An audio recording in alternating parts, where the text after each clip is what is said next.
வணக்கம் டாடி. வணக்கம் லீசா. என் நெஞ்சில் குடியிருக்கும் தஞ்சை மக்களே,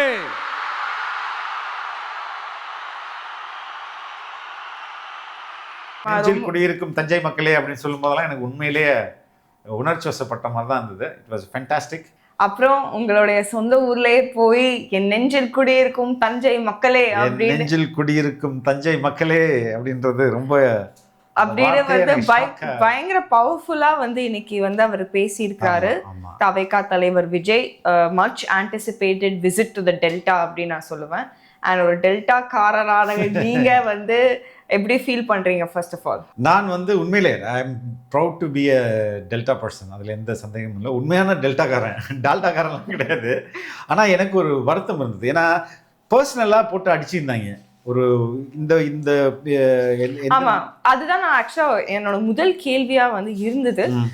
ஏன்னா வந்து ஜஸ்ட் லாஸ்ட் வீக் வந்து விஜய் அவர்களுடைய பர்சனல் லைஃப்ல வந்து ஒரு பெரிய ஒரு சேஞ்ச், யூனோ அவருடைய ஒய்ஃப் வந்து டிவோர்ஸ்க்கு ஃபைல் பண்ணனால அந்த நியூஸ் அந்த செய்தியை வச்சுட்டு நிறைய பேர் அவதூறுகள் பரப்பி அவரோட பர்சனல் லைஃப்ல வந்து உள்ளார வந்து they started to debate about it. And இப்போ வந்து after all of that he is broken the silence and வந்து அவர் ரொம்ப ஸ்ட்ராங்கா ஒரு கேதரிங்கை வந்து அட்ரஸ் பண்ணியிருக்காரு. ரொம்ப பர்சனலாக அட்டாக் பண்ண ஆரம்பிச்சிட்டாங்க. இது ஏற்கனவே நான் பலமுறை சொல்லியிருக்கேன். இன்னும் கூட மோசமாக அட்டாக் பண்ண ஆரம்பிப்பாங்க இன்னும் வந்து எலெக்ஷன் இருக்கும்போது. ஆனால் இது எந்த அளவுக்கு மக்கள் மத்தியில் இம்பேக்டை ஏற்படுத்தும் அப்படின்றது தான் எனக்கு கொஞ்சம் I was very much curious on that. நான் அப்போ தான் பார்க்கும்போது சேலம் மாநாடு வந்து கடைசியாக பேசும்போது வெள்ளூர் மாநாட்டை எப்படி பார்த்தாங்க அப்படின்றத இதை கம்பேர் பண்ணி பார்க்கும்போது நான் வந்து அதாவது இந்த நிகழ்ச்சி தொடங்கி 13வது நிமிஷத்தில் வந்து நான் சொல்கிறது யூடியூப்பில் லைவில் கன்கரண்ட் வியூவர்ஸ்னு ஒன்று இருக்குது. அது ஒன் பர்டிகுலர் சேனலோடது அது தமிழக வெற்றி கழகத்தோட அப்படின்ற ஒரு அஃபிஷியல் சேனல் இருக்குது. அந்த சேனலோட இது அந்த கன்கரண்ட் வியூஸ்ன்றது ரொம்ப ரொம்ப முக்கியமானது. ஏன்னா அந்த நொடிக்கே எத்தனை பேர் பார்க்குறான்றது தான் அதோடைய முக்கியமானது. பர் செகண்டில் எத்தனை பேர் பார்க்குறாங்கன்றது. அப்போ நான் அந்த தஞ்சை நிகழ்ச்சி தொடங்கி 13வது நிமிஷத்தில் நான் பார்க்கும்போது 50,144 பேர் இருந்தாங்க. அதுவே எனக்கு வந்து ஒரு பெரிய நம்பர். இது வந்து இதுக்கு முன்னாடி இருந்த வெள்ளூர் மாநாட்டுக்கு அந்த அளவுக்கு நம்பர்ஸ் இல்லை. அதுக்கு அடுத்தது தலைவர் வந்து 19வது நிமிஷம், அதாவது 13வது நிமிஷத்துலேருந்து நான் சொன்னேன் எவ்வளோ சொன்னேன் 51,000 பேர். அது 19வது நிமிஷத்தில் 74,222 பேர், சாரி 272 பேர். இது 19வது நிமிஷத்தில். அதுக்கு அடுத்தது 26வது நிமிஷத்தில் 85,757 பேர். அதற்கு அடுத்தது வந்து 29வது நிமிடத்தில் 90,534 பேர். அதுக்கப்புறம் 32வது நிமிஷத்தில் 97,066 பேர். ஒரு எத்தனை நிமிஷம் பாருங்கள், 29 32 எவ்வளவு 4 நிமிஷம் வரும். 4 நிமிஷத்துக்குள்ள கிட்டத்தட்ட வந்து 7,000 பேர். அதற்கு அடுத்தது 35வது நிமிஷத்தில் 1,00,000 பேர். ஆக்சுவலா ஓகே, இந்த சேனல்ல வந்து 1 lakh, நான் வந்து பாலிமர் சேனல்ல பார்த்துட்டு இருந்தேன். அங்கே ஒரு 1 lakh பீப்புள் ஆக்சுவலா பார்த்துட்டு.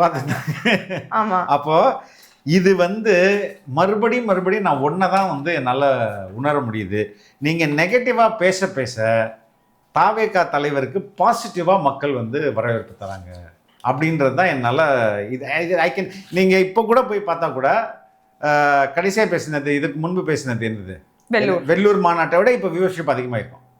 So people are more they are coming in oceanic connection சொன்னார் தலைவர். அது உண்மை அப்படின்றத நம்ம இதுல இருந்து புரிஞ்சுக்க முடியுது. அதான் டிவிகே விஜய் அவர்களே சொல்லியிருப்பாரு இல்லையா, நீங்க வந்து என்ன வேணா முடக்கலாம், இந்த விஜய முடக்கலாம், ஆனா வந்து வீட்டுக்கு வீடு உள்ள விஜய முடக்க முடியாது. இன் டீடைலா நம்ம ஸ்பீச் பத்தி பேசுவோம். எஸ். ஸோ வந்து ஃபர்ஸ்ட் நான் நோட்டீஸ் பண்ணது வந்து எப்பவுமே வந்து கட்சி துண்டு வந்து சில வாட்டி போடுவாரு இல்லை போட மாட்டாரு. ஆனா இந்த வாட்டி கட்சி துண்டுக்கு பதிலா பச்சை துண்டு போட்டுட்டு வராரு. எதனால வந்து அவர் அது போட்டிருக்காரு? இன்னைக்கு வந்து பச்சை துண்டுன்றது விவசாயிகளுக்கான ஒரு அடையாளமா இருக்குமா? அதுதான் வந்து அந்த பச்சை துண்டுக்கான காரணம். இப்போ நம்ம ஆஃபீஸில் வந்து நிறையா விவசாயிகள் போராட்டம், விவசாயிகள் சங்கம், இப்போ நம்ம முகிலன் தோழர் நிறைய பேர் வருவாங்களா, எல்லாரும் ஒரே கலர் தான் துண்டு போட்டுருப்பாங்க, பச்சை கலரு, அது யூனிஃபார்ம். அப்போ அதே மாதிரி தன்னை வந்து விவசாயிகளில் ஒருவராக ஐடென்டிஃபை பண்ணுறதுக்காக அந்த பச்சை துண்டு உண்மையிலேயே ஹி கேஷ் ஃபார்மிங் அப்படின்றத நான் உண்மை. இது போகும்போதே நம்ம எக்ஸ்பிளைன் பண்ணி போவோம். ஸோ வந்து தமிழ்நாடு வர்சஸ் ஸ்டாலின், விஜய் வர்சஸ் ஸ்டாலின் தான் வந்து ஆக்சுவலான ஒரு தேர்தல் போட்டி அப்படின்னு வந்து அவர் சொல்றாரு. இதை பத்தியான உங்க கருத்துக்கள் என்ன? உண்மையும் அதான். தமிழ்நாடு என்றால் விஜய், விஜய் என்றால் தமிழ்நாடுனா தமிழ்நாடுடைய உண்மையான ரெப்ரசன்டேட்டிவ், உண்மையான பிரதிநிதி நாங்கள் அப்படின்றாரு. ஆமாம், உண்மையான பிரதிநிதியா உண்மையிலே நாங்கள் தான். இன்னைக்கு வந்து நீங்கள் என்ன திமுக என்ன தான் கதை விட்டாலும், என்ன தான் கண்ணை மூடிட்டாலும், களம் யாருக்கா இருக்குது? களம் தாவேகாவுக்கும் திமுகவுக்கும் தான் போட்டியாக இருக்குது. சரி, எனக்கும் வந்து இந்த ஃபீல்டில் இது 26 இயர்ஸ். இப்போ இந்த மே வந்ததுன்னா 26th இயர் வந்து ஜேர்னலிசம் ஃபீல்டில் வருது. பட் நான் அஃபிஷியலாக ஜேர்னலிஸ்ட்டாக இல்லாட்டி கூட இன்னும் நம்மளுக்கு நிறைய இடங்களில் ஃப்ரெண்ட்ஸ் இருப்பாங்க, பல்வேறு தளங்களில் இருப்பாங்க. எல்லாருமே சொல்கிறது, சார் நீங்கள் செம்மையாக இருக்குது சார், இது வந்து நீங்கள் வந்து வெற்றி பெறுவது உறுதி சார் அப்படின்றதான் எல்லா இடத்துலையும் வருது. ஆனால் டிஎம்கே என்னவா அதை வந்து ஏற்றுக்கல. ஆனால் அவங்க வந்து வேறு மாதிரி ஒரு நரேட்டிவ் செட் பண்ணுறாங்க.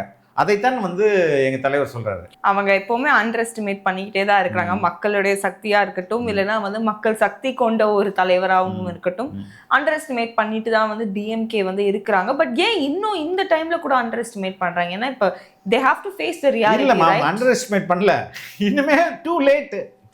அக்செப்ட் பண்ணிக்கிட்டு நம்ம எதிர்க்க முடியாது. It has gone beyond that point. அதனால இப்ப வந்து மைனாரிட்டிஸ் மேல வந்து ஒரு பயத்தை ஏற்படுத்துறாங்க. டெல்லி வந்து சென்னைக்கு வந்துரும் அப்படின்னு சொல்றாங்க. ஆனா வந்து தவேகா தலைவர் சொன்ன மாதிரி இடி ரைடு வரும்போது மட்டும் வெள்ளை குடைய வந்து எடுத்துட்டு போறீங்க அப்படின்னு சொல்றாங்க. அதை எல்லாத்தையும் சொல்றேன். ஃபர்ஸ்ட் வந்து ஏன் டெல்லியை திமுக வந்து இல்லாத ஒன்றை எடுத்துட்டு வந்து உண்மைன்னு நிறுத்தும், புரியுது? அது அப்படி ஒன்று இருக்கவே இருக்காது. ஆனால் அது உண்மை, அப்படி இல்லாத ஒன்று வந்து உண்மைன்னு சொல்லி ஒன்று நம்ப வச்சு ஷேடோ பாக்ஸிங் மாதிரி போட வைப்பாங்க. இப்போ இன்னைக்கு வந்து BJP is a factor in Tamil Nadu அப்படின்னு கேட்டால், S it is a factor in Tamil Nadu, but not during the assembly election. இன்னைக்கு வந்து பிஜேபிக்கு நம்ம 3% தான் ஓட்டு. இல்ல 11%. அது வந்து எல்லாருமே அதை தேமுதிக, பாட்டாளி மக்கள் கட்சி, டிடிவி தினகரன், இது மாதிரி எல்லா கட்சியும் சேர்ந்து அவங்க 11% வச்சுக்கேன். பட் அது எல்லாத்தையும் தனித்தனியாக கல்வி பார்த்தா பிஜேபின்றது இது ஒரு எக்ஸ்ட்ரீம் ரைட் விங்குக்கு இங்கே உள்ளது 3% தான். ஆனால் அந்த 3% ஒரு பெரிய பூதாகரமாக வந்து திமுக இங்கே காட்டுது பாரு. ஏன் காட்டுது?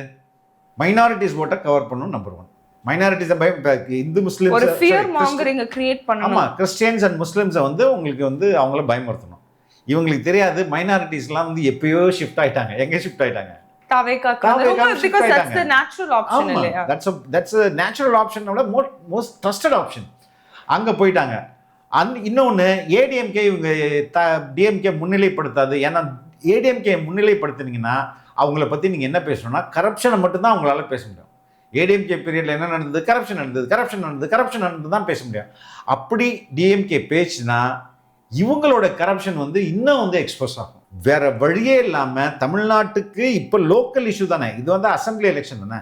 இந்த அசம்பிளி எலெக்ஷனில் எதை பற்றி பேச வேண்டுமோ அதை பற்றி பேசாமல் நேராக டெல்லி எடுத்துகிட்டு போய் காட்டுது. டெல்லி எப்படி தமிழ்நாடு தான் சிஎஸ்கே கூட ஆமா, கிரிக்கெட் மேட்ச்ல கூட வந்து தமிழ்நாடு அணி வந்து டெல்லி அணியை வந்து தோக்கடிக்குமே, சிஎஸ்கேவே வந்து விசில் போடுன்னு தானே சொல்றாங்க. இப்ப நீங்க எதுக்கு வந்து டெல்லியை வந்து எடுத்துட்டு வரீங்க அப்படின்னு வந்து கேக்குறாங்க. அதுக்கப்புறம் வந்து இந்த வெள்ளக்கூட மேட்டர் சொன்னல, ஆமா, அது செம்ம காமெடிமா.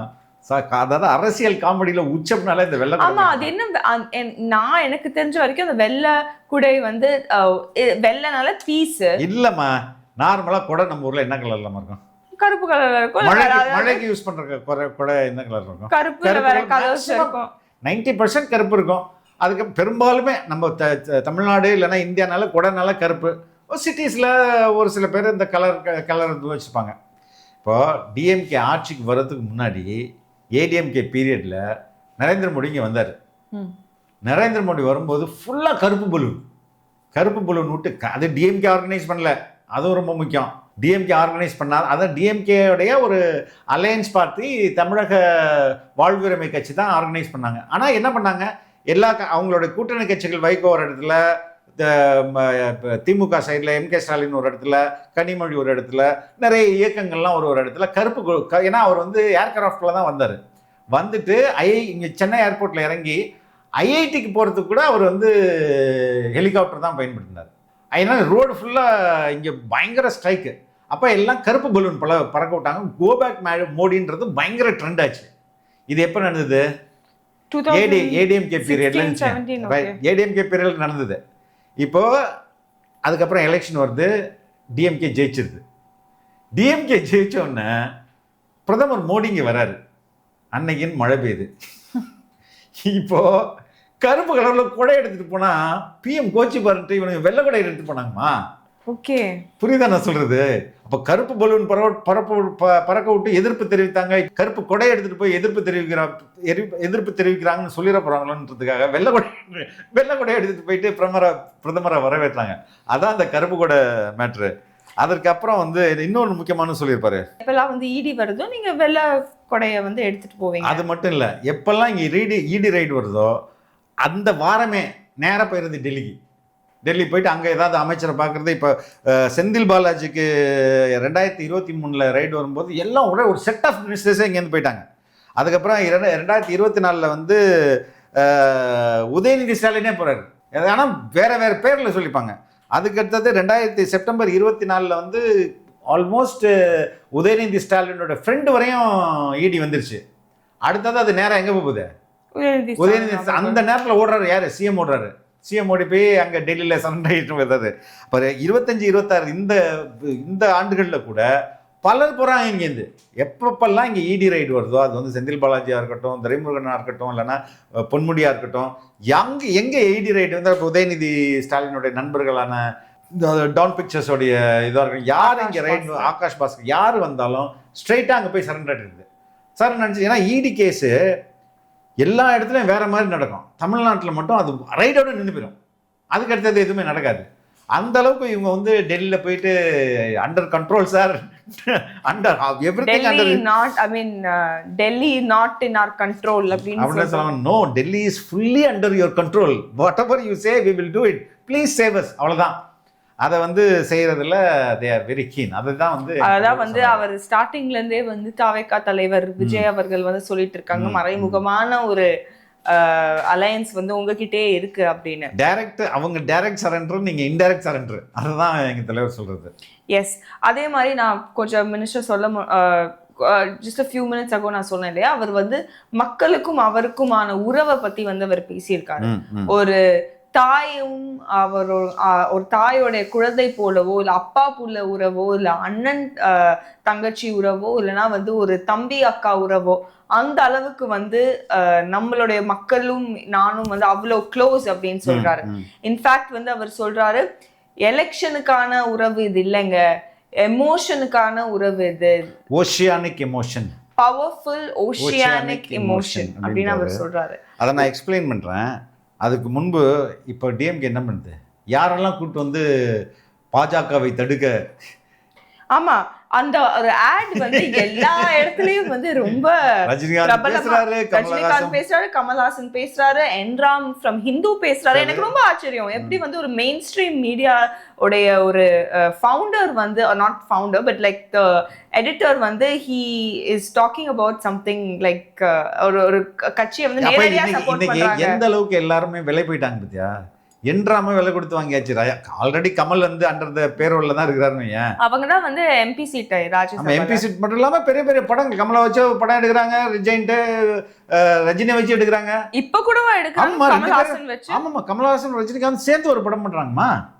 ரஜினி தான். அப்ப அவங்க வந்து நடிச்சிட்டு அரசியல்வாதியா இருக்கலாம், பிரச்சனை இல்ல. அதுக்கு பேமெண்ட் கொடுப்பாங்கல்ல, அதுல ஒன் ஆஃப் த அக்ரிமெண்ட் நீங்க கொஞ்சம் ப்ரொமோஷனும் பேசுங்க அப்படின்றது, புரியுதா? அதனால ரெண்டு பேருமே படம் வச்சு படம் எடுக்கிறாங்கம்மா. அப்ப அவங்களெல்லாம் வச்சு பேச வச்சா ஒத்த விஜய எத்தனை பேரை வச்சு நீங்க எதிர்ப்பீங்க?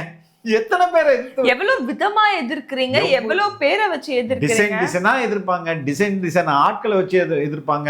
அதாவது ரோட்ல நிக்கிற சாதாரண மனிதன்ல இருந்து சூப்பர் ஸ்டார் மாதிரியான யாரு, ரஜினி, கமல், என்ராம், இவங்களையெல்லாம் கூட வச்சு எதிர்ப்பாங்க. ஆனாலும் எங்க தலைவர் என்ன சார், இதெல்லாம் ரொம்ப லேட்டுப்பா, எங்க குழந்தைங்கள்ட்டே போயிடுச்சு. என்ன போயிடுச்சு? ஓம் சக்தி பராசக்தி திமுக தீய தீய சக்தின்றது குழந்தைங்கள்ட்ட இருந்து போயிடுச்சு. அதனால நீங்க எவ்வளவு பெரிய ஸ்டாருங்களை இங்க கூட்டு வந்தாலும் வந்து தமிழகத்தை பிஜேபிட்ட இருந்து தமிழகத்தை காப்பாத்துறது திமுக ஒரே கட்சி. அந்த கதையெல்லாம் வேகாது. இந்த கதையெல்லாம் இனி செல்லுபடி ஆகாது. ஏன்னா நீங்க தீய சக்தி என்பது குழந்தைகள் வரை ரீச் ஆயிடுச்சு அப்படின்றாரு. இது வந்து ரொம்ப இன்ட்ரெஸ்டிங்கான ஃபினாமினாமா. நான் வந்து உண்மையிலே நான் ரொம்ப நாள் எனக்குள்ள இந்த கேள்வி இருந்தது, எதுக்கு மக்கள் இவ்வளோ ஓடுறாங்க, இவ்வளோ ஆட்பறிக்கிறாங்க, இவ்வளோ பாசம் காட்டுறாங்க, அது ஏன் மற்ற கட்சிகளுக்கு அது நடக்க மாட்டேங்குது அப்படின்றத வந்து நான் உண்மையிலே ரொம்ப நாளாக உட்காந்து யோசிச்சு பார்க்கும்போது தான் தென் இன்னைக்கு தலைவர் சொல்கிறத தான் நான் புரிஞ்சுக்கிட்டேன். அது உண்மைன்றதை நம்புகிறேன். ஏன்னா நான் கூட ஐ திங்க் அண்மையில் செஞ்சியில் பேசும்போது கூட ஒரு மேடையில் பேசினேன், ஏன்டா இவ்வளவு பரபரப்பு, ஏன் தலைவர் வந்தா எல்லா தலைவர்களும் வர்றாங்க. இப்போ கமல்ஹாசனும் பெரிய ஸ்டார் இல்லையா, அவருக்கு அவர் போனா எவனும் மதிக்க மாட்டேங்கிறான் இப்போ. இல்ல யாருமே வந்து அப்படி அவருக்கான கூட்டம் அவர் முதல்ல அரசியல் கட்சி நடத்தும் போதே அவ்வளவு பெரிய கூட்டம் எல்லாம் இல்ல. பட் இப்ப வந்து கமல்ஹாசன் அவர்களும் மிஸ்டர் ரஜினி அவர்களும் 2 பேரும் சேர்ந்து வந்து ஒரு பிரச்சாரம் பண்ணாலோ இல்லைன்னா ஒரு கட்சிக்கு வந்து ஆதரவா பேசினாலுமே அவங்களுக்கு அந்த ஒரு ட்ராக்ஷன் வந்து வர மாட்டேங்குது. இல்ல, it's a phenomena, it's a new phenomena has to be. See, நீ அண்மையில you were telling one specific word, ரொம்ப ரிலீஜியஸாக ஃபாலோ பண்ணுறாங்க. அவங்க வந்து ஒவ்வொரு பீரியட் ஆஃப் டைமில் அந்த நேம் அந்த பர்டிகுலர் டெர்மினாலஜி எனக்கு மறந்துட்டு, ஒவ்வொரு பீரியட் ஆஃப் பர்டிகுலர் டைமில் they will become like brother, like they will treat them like son. They will, அது ஒரு அண்ணனாவோ அப்பாவோ தங்கையாவோ தம்பியாவோ அப்படி ட்ரீட் பண்ண ஆரம்பிச்சுருவாங்க. ஆமாம், அதுதான் இங்கே நடந்திருக்கு. நான் கூட ஒரு மேடையில் சொன்னால் என்னன்னா, ஒரு தாய் வந்து தன்னுடைய பிள்ளைய வந்து ஒரு 10 நாள் பார்க்கல, திடீர்னு வந்திருக்காங்க அப்படின் போது அந்த குழந்தை எப்படி ஓடி வரும், எவ்வளவு ஸ்பீடா ஓடி வரும். அது கீழே எடுத்துட்டு விழுந்துட போறோம்லாம் தெரியுமா அதுக்கு, அதெல்லாம் அதுக்கு தெரியும் நார்மலா இருக்கும்போது. பட் ஒரு அம்மாவை பார்க்கறதுக்கு வரும்போது ஃபுல் ஸ்பீட்ல ஓடிடும்ல. That is the phenomena that is happening. இதை வந்து மற்ற அரசியல் கட்சிகளால புரிஞ்சுக்க முடியல. எவ்வளவுதான் வந்து ஸ்டாலின் அவர்களை மக்களை வந்து அப்பா கூப்பிட வச்சாலும் வேற ஏதாவது சொல்லிட்டு போயிடாங்க, அப்பா நீ வேணாப்பா போப்பா அப்படின்ட்டு. ஆனா இது வந்து எங்க தலைவர் சொன்ன மாதிரி நான் இது புகழ்றதுக்காக சொல்லல, அது ஒரு என்ன சொல்றது, ஒரு இல்ல it is an organic connection. ஆமா, இல்ல இட் ஹேப்பன் ஓவர் பீரியட்ஸ். பல 10 ஆண்டுகளாக நடந்தது. For over decades of time it took. அப்போ ஒரு மிகப்பெரிய பாண்ட் உருவாகுதுல்ல. இந்த பாண்ட் வந்து எலெக்ஷனை மையப்படுத்தியா உருவாயிருக்க இல்லை, டெஃபினட்டா இல்லை. ஒவ்வொரு பீரியட்ல ஒரு it's a phenomenal love that the bond created between the leader and the people. Vijay was not just an actor. இதுதான் வந்து நிறைய பேர் வந்து இன்னும் நம்பிட்டு இருக்காங்க. அவர் ஒரு மக்கள் இயக்கமா வந்து தொடங்கி வச்சாரு. அவர் வந்து மக்களுக்கான சேவைகளை வந்து அந்த இயக்கம் மூலமா வந்து செஞ்சுக்கிட்டு இருந்தாரு. அதை சத்யராஜ் பொண்ணு கூட கேட்டுட்டு இருந்தது. See, he was there in all the important events that took place in Tamil Nadu. Yes, எல்லா இடத்துலயும் போய் பங்கு பெறாரு, எல்லா இடத்துலயும் போய் நின்று. அதனாலதான் இது ஒவ்வொரு ஸ்டெர்லைட் ப்ரொடெஸ்ட்ல இருந்து எல்லாமே அனிதா வீடா இருக்கட்டும், கீ இஷ்யூஸ்ல வந்து he was there. ஸ்னோலினை வந்து என்னுடைய தங்கன்றாரு. ஆமா, தாய் மாமன்றாரு. ஸ்னோலினுக்கு தாய் மாமன் நான்ன்றாரு. அப்ப இப்படி ஒரு பாண்ட இவங்க யாருமே கிரியேட் பண்ணல. ஏன்னா இவங்களுக்கு அந்த நினைப்பே இருந்தா தானே பண்ண முடியும். அந்த நினைப்பே இல்லாமல் பண்ணிட்டு இப்போ இவர் உருவாக்கி இருக்கும்போது இவங்களுக்கு அது வந்து அதை புரிஞ்சுக்கவும் முடியலை. எப்படி அதுக்கு ரியாக்ட் பண்ணுவீங்க? இப்போ ஒன்றும் இல்லைம்மா, அப்பா சொல் பேச்சு கேட்காத, நான் சொல்கிறபடி கேளு, இந்தா உனக்கு ஒரு 10,000 ரூபான்னு கொடுத்தா நீ என்ன பண்ணுவ? நீ கேட்பியா? இல்லை அப்பா வச்சு தானே கேட்பேன்னு சொல்லுவேன். எங்கள் அப்பா எலெக்ஷன் நிற்கிறாரு, இப்படியே இமேஜ் அதை தான் கரெக்டாக எக்ஸாம்பிள் இருக்கும். உங்கள் அப்பா எலெக்ஷன் நிற்கிறாரு, உங்கள் அப்பாவுக்கு தெரியாத இன்னொருத்தவங்களும் இது எலெக்ஷன் நிற்கிறாங்க. அவர் வந்து உன்கிட்ட காசு கொடுக்குறாரு, 10,000 ரூபாய் கொடுக்குறாரு. உங்க அப்பாவுக்கு போடாதம்மா ஓட்டு, எனக்கு போடுமா அப்படின்னா நீ என்ன பண்ணுவேன்? கண்டிப்பா அது எப்படி 10,000க்கு எங்க அப்பா என்னால எப்படி வந்து விட்டு கொடுக்க முடியும்? இதே மாதிரிதான் ஒவ்வொரு வீட்லயும் மக்கள் இருக்கிறாங்க. அவங்க வந்து அண்ணனா நினைக்கிறாங்க, தம்பியா நினைக்கிறாங்க, நல்ல சக தோழரா நினைக்கிறாங்க, எப்படி வேணா நினைக்கிறாங்க. ஆனா அங்க ஒரு பாண்ட் இருக்குது. இந்த பாண்டை வந்து யாராலையும் இவங்களால புரிஞ்சுக்க முடியல. இல்லடி அதுதான் ரெடி. இந்த பாண்டுங்கிறது ஆஸ் யூ சரி நேத்தோ இல்ல வந்து முந்தா நேத்தோ வந்த பாண்ட் இல்ல, அது வந்து பல வருஷங்களா வந்துட்டு இருக்கு. என்னன்னா நிறைய பேருக்கு வந்து அது நான் சொல்ற விஜயை ஃபாலோ பண்ணாதவங்களுக்கு தெரியல, அவர் இவ்வளோ பெரிய ஒரு இயக்கத்தை வந்து முதல்ல நடத்தி அவர் வந்து கரியரோட ஸ்டார்டிங்லேயே வந்து அவர் நடத்தி அவர் வந்து அதை இவ்வளோ தூரத்துல வந்து கொண்டுட்டு வந்திருக்காரு அப்படிங்கிறது, சமூக சேவைகள் வந்து அவர் பண்ணியிருக்காரு அப்படின்னு நிறைய பேருக்கு அது இன்னும் தெரியல. அது வந்து அதனால வந்து ஐ திங்க் ஒரு ஃபியூ பீப்புள் வந்து இந்த வேர்ல்ட் ஐ மீன் இந்த நியூஸை வந்து தெரியாதவங்க, எலெக்ஷன் தேர்தலுடைய நியூஸை ஃபாலோ பண்ணாதவங்க அவங்களுக்கு எல்லாமே விஜய் வந்து இப்போதானே வந்து ஸ்டார்ட் பண்ணாரு, காசுக்காக தானே ஸ்டார்ட் பண்ணாரு, இல்ல கிடையாது. அவர் வந்து பல வருஷங்களா வந்து பல டெக்கேட்ஸா வந்து அவர் இதை பண்ணிட்டு இருக்காரு. இந்த அண்டர் கரண்டா உங்களால புரிஞ்சுக்க முடியல. ஆமா, அந்த அண்டர் கரண்ட்டை புரிஞ்சிக்காம ஃபர்ஸ்ட் எடுத்தோடனே வந்து இது கூட்டம்னது, அதுக்கப்புறம் வந்து அரசியல் ஆகாது எதோ சொல்லி இன்னைக்கு வந்து இதெல்லாம் இவ்வளோ பெரிய நடிகரை பார்க்க போறாங்க அப்படின்னு தான் ஃபர்ஸ்ட் ஆர்குமெண்ட். அது இப்போ இல்லாமல் போயிடுச்சு. அதுக்கடுத்தது கூட்டம் வருது, கூட்டம்லாம் ஓட் ஆகாது, அதுவும் இப்போ போயிடுச்சு. ஓட்டு வந்துடும் ஆனா சீட்டா மாறுமா அப்படின்றதுலாம் இப்போ இங்க இப்போ வந்து நிக்கிறது சீட்டா மாறிடுச்சு. நெக்ஸ்ட் சிஎம்ஆ மாறுவாரா அப்படிங்கிற சீட்டா மாறினாலே எப்படி அது மாறாம போவோம். இந்த பினாமினா இதுவரை நான் பார்த்ததில்ல. அது வேற அவர் தான் கேட்கிறாரு மக்களுக்கு நேரடியா, உங்கள் விஜய்க்கு ஒரு வாய்ப்பு தருவீங்களா, ஊழல் இல்லாத ஆட்சிக்கு ஒரு வாய்ப்பு தருவீங்களான்னு. அதான் சாமி வேணும் எல்லாருக்குமே அப்படின்னு தானே மக்கள் சொல்றாங்க. ஆமா. அடுத்து வந்து அவர் விவசாயிகள் பத்தி வந்து ரொம்ப ரொம்ப அருமையா ஒரு 2 to 3 minutes வந்து பேசியிருப்பாரு. எனக்கே வந்து விவசாயிகள்லாம் கிரேட் அப்படின்னு எனக்கே வந்து தோணுச்சு. இங்க ஒரு பார்ட் டைம் விவசாயி, நீங்க என்ன நினைக்கிறீங்க? நான் வந்து ஃபுல் டைம் விவசாயியா மாறணுன்றது தான் என்னுடைய ஆசை. உண்மையிலேயே நான் சொல்லுகிறேன், நான் வந்து பல ஆய்வுக்கு அப்புறம் தான் நான் சொல்கிறேன், பல ரிசர்ச்சுக்கு அப்புறம் தான், பல உலகத்தில் பல ரிசர்ச் மெட்டீரியல்ஸ் என்ன சொல்லுது, the future is going to be farming அப்படின்ட்டு. இன்னைக்கு கண்ணை மூடிட்டு நீங்கள் யோசிச்சிங்கன்னா விவசாயம் அக்ராஸ் த குளோப், நான் சொல்கிறது கண்ணை மூடிட்டு ஒரு ஃபார்மர்னு நீங்கள் கண்ணை மூடிட்டு நினச்சிங்கன்னா டெஃபினட்டாக ஒரு இளம் வயது முகம் உங்கள் கண்ணுக்கு வராது. அது எந்த கண்ட்ரியாக இருந்தாலும் 50 வயசுக்கு மேலே உள்ள முகம் தான் வரும். அப்பா மாதிரி தாடிக்கிட்டே வச்சுக்கிட்டு வெள்ளை கலர் வெள்ளை இப்படியான முகம் தான் விவசாயின்னா வருது. அப்படின்னா என்ன அர்த்தம், இந்த விவசாயம் பண்ணுற ஜென்ரேஷன் வந்து குறைஞ்சிக்கிட்டே இருக்குது. நம்பர் 1. நம்பர் 2, விவசாயம் பண்ணுற லேண்டு அதுவும் அக்ராஸ் தி குளோப் குறைஞ்சிக்கிட்டு இருக்குது. நீங்கள் என்ன தான் எல்லாத்தையும் மாற்றினாலும் கடைசியாக நம்ம சாப்பிட போகிறது food. That has to be grown only from the earth, right? அது லேண்டில் தான். இப்போ உலக அளவில் விவசாயம் பண்ணுற லேண்டு குறையும் போது விவசாயிகளும் குறையும் போது அங்கே இன்னொரு பக்கம் வந்து 2050 now we are in 2026 இல்லையா, 2050 இந்த என்டையர் வேர்ல்டோடைய பாப்புலேஷன் will be doubled.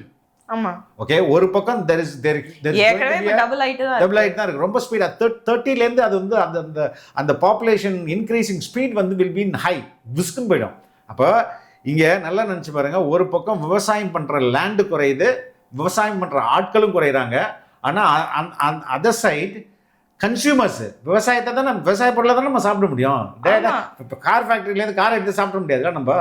அப்போ சாப்பிட்றவங்களோட எண்ணிக்கை பயங்கரமா அதிகரிக்க போகுது. அப்போ டிமாண்ட் அண்ட் சப்ளை தானே economics. Economics is all about demand and supply. அப்போ அந்த நேரத்தில் விவசாயத்தோடைய அந்த தொழில் வந்து ரொம்ப பிரதான தொழிலாக இருக்கும் அப்படின்றது உலகம் முழுவதும் உள்ள ஆய்வறிக்கைகள் சொல்கிறது.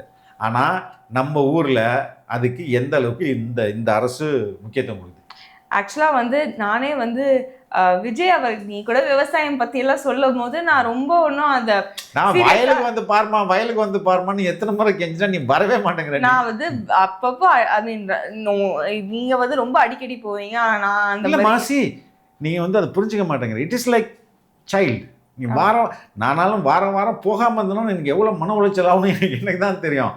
நான் இங்கேருந்து கேமராவில் பார்த்துட்டியாப்பா தண்ணி போட்டியா சுட்டு நீர் விட்டியா அது வந்து தட்ஸ் அ லைஃப்.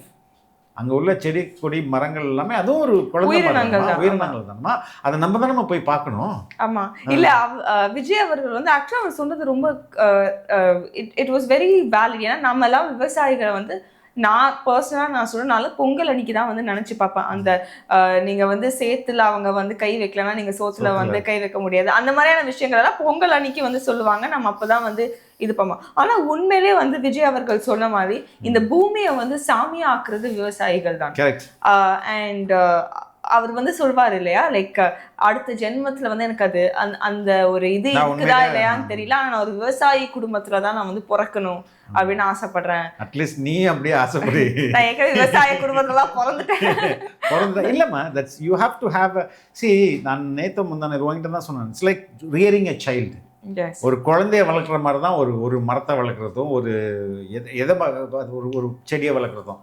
அது உனக்கு வந்து அந்த ஃப்ரூட் கொடுக்கும்போது அதை நீ வந்து அதை அது ரொம்ப என்ஜாய்மெண்ட்டாக இருக்கும். அதுக்கு சின்ன ஏதாவது ஒன்று ஆயிடுச்சுன்னா கூட உனக்கு ரொம்ப வருத்தமாக இருக்கும். அது உண்மையிலேயே வந்து ஹி மென்ட் அடுத்த பிரவின்னு ஒன்று இருந்தால் அது விவசாய குடும்பத்தில் நான் பிறக்கணுன்றது ரொம்ப நல்ல சாய்ஸ். அப்படி எல்லாருக்கும் அப்படி ஒரு ஆப்ஷன் இருந்ததுன்னா போகலாம். பட் ஆனால் எதுக்கு நான் சொல்ல வந்தேன்னா, இந்த அரசு என்ன பண்ணி வச்சிருக்கு விவசாயிகளை? அதுதான் விவசாயத்துக்குன்னு தனி பட்ஜெட் போடுறதே எதுக்குன்னா கொள்ளையடிக்கிறது தான். எந்த இடத்துலையுமே வந்து விவசாயிகள் வந்து, ஏன்னா இந்த கவர்மெண்ட் வந்து விவசாயத்தை பேர்டனாக நினைக்குது. தே டோன்ட் ஹேவ், ஏன்னா இதே மாதிரி முன்னாடி ஒரு ஆர்குமெண்ட் வரும்போது டிஎம்கேலாம் வந்து வேரியஸ் ரீசன் சொல்கிறாங்க.